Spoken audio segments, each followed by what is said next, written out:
Welcome. You're watching the EyeDea of Crime.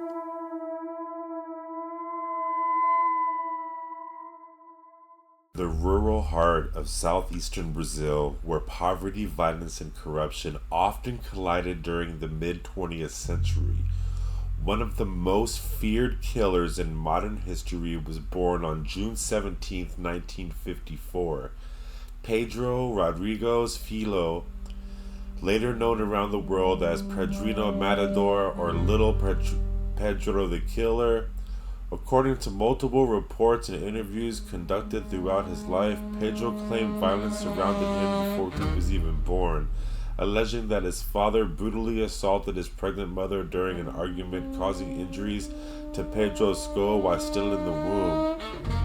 Raised in extreme poverty, Pedro's childhood quickly spiraled into rage and brutality as he witnessed domestic abuse and criminal behavior inside his own home, especially from his alcoholic father. By the age of 13, Pedro had already committed his first violent act after allegedly pushing a cousin into a sugarcane press during a fight, severely injuring him. And not long afterward, he murdered the vice mayor of his town after his own father was fired from a school guard position over accusations of stealing food, accusations Pedro believed were fake. Whenever another guard was later revealed to be the true thief, Pedro hunted him down and killed him as well, marking the beginning of a murder spree that would stretch across decades and making him one of the most infamous serial killers in Brazilian history. Still a teenager, Pedro fled to São Paulo where he immersed himself in the criminal underworld, surviving through robberies and gang activity while entering a relationship with a woman named Maria Olympia, whose murder at the hands of a local gang member reportedly ignited an even darker chapter in his life. Consumed by revenge, Pedro tracked down and executed multiple people he believed were connected to her death, often carrying out killings with shocking brutality, using knives, machetes, and firearms. And by the early 1970s, he had already built a terrifying reputation amongst criminals and police alike. Unlike many serial killers driven by secrecy, Pedro openly admitted to many of his murders and frequently claimed he targeted criminals, rapists, murderers, and drug traffickers, portraying himself as a vigilante despite his own savage methods. Authorities eventually arrested him in 1973, but even prison walls could not contain the violence surrounding him. During transport in a police vehicle, Pedro murdered another inmate accused of rape, and once incarcerated, he became notorious for systematically killing fellow prisoners, especially those who believed deserved punishment. Brazilian prison records and interviews suggest Pedro killed dozens of inmates behind bars, with some estimates claiming he killed more than 40 prisoners during his incarceration alone. One of the most shocking acts came when Pedro discovered his own father had murdered his mother with a machete while in a drunken rage. After eventually encountering his father in prison, Pedro stabbed him repeatedly, reportedly tore out part of his heart and chewed on it in an act of horrifying revenge that cemented his myth-like reputation inside Brazil's prison system. Throughout the 1970s, 80s, and 90s, Pedro became a symbol of chaos within Brazil's overcrowded and violent prisons, often claiming that he had killed over 100 people.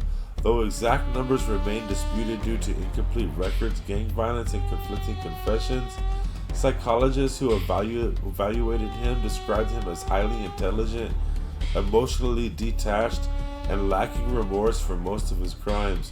Though he occasionally expressed regret over specific killings he believed were unjustified.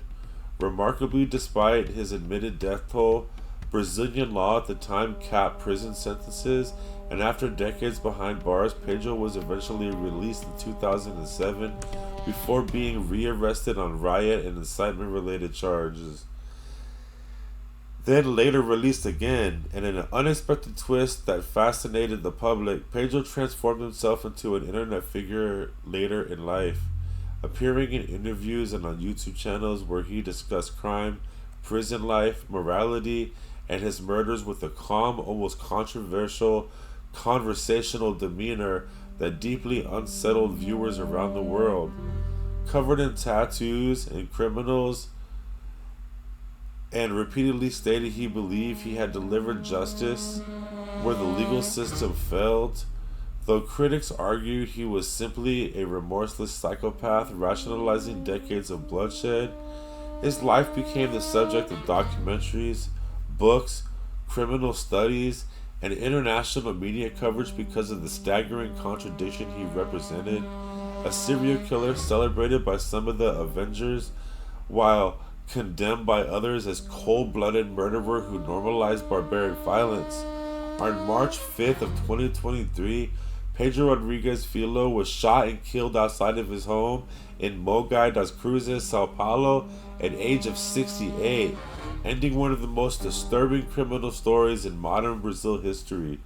A story fueled by revenge, trauma, vigilantism, prison brutality, and a lifetime surrounded by death, leaving behind a legacy that continues to divide criminologists, journalists, and the public over whether Pedro was a product of a violent system, a calculating serial killer, or something far more terrifying, a man who fully embraced murder as his personal form of justice.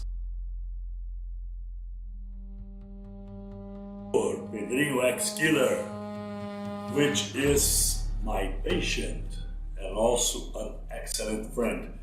And we have here some questions proposed by Hamet Hak Bayan. Hope my spelling is right. Hamet Hak Bayan. I'll do the question in English, then translate it into Portuguese, more or less. Pedrinho will answer it in Portuguese and I will translate it again in English, ok? Então, primeiro eu falo em inglês, fazer pufo, depois eu repito em português.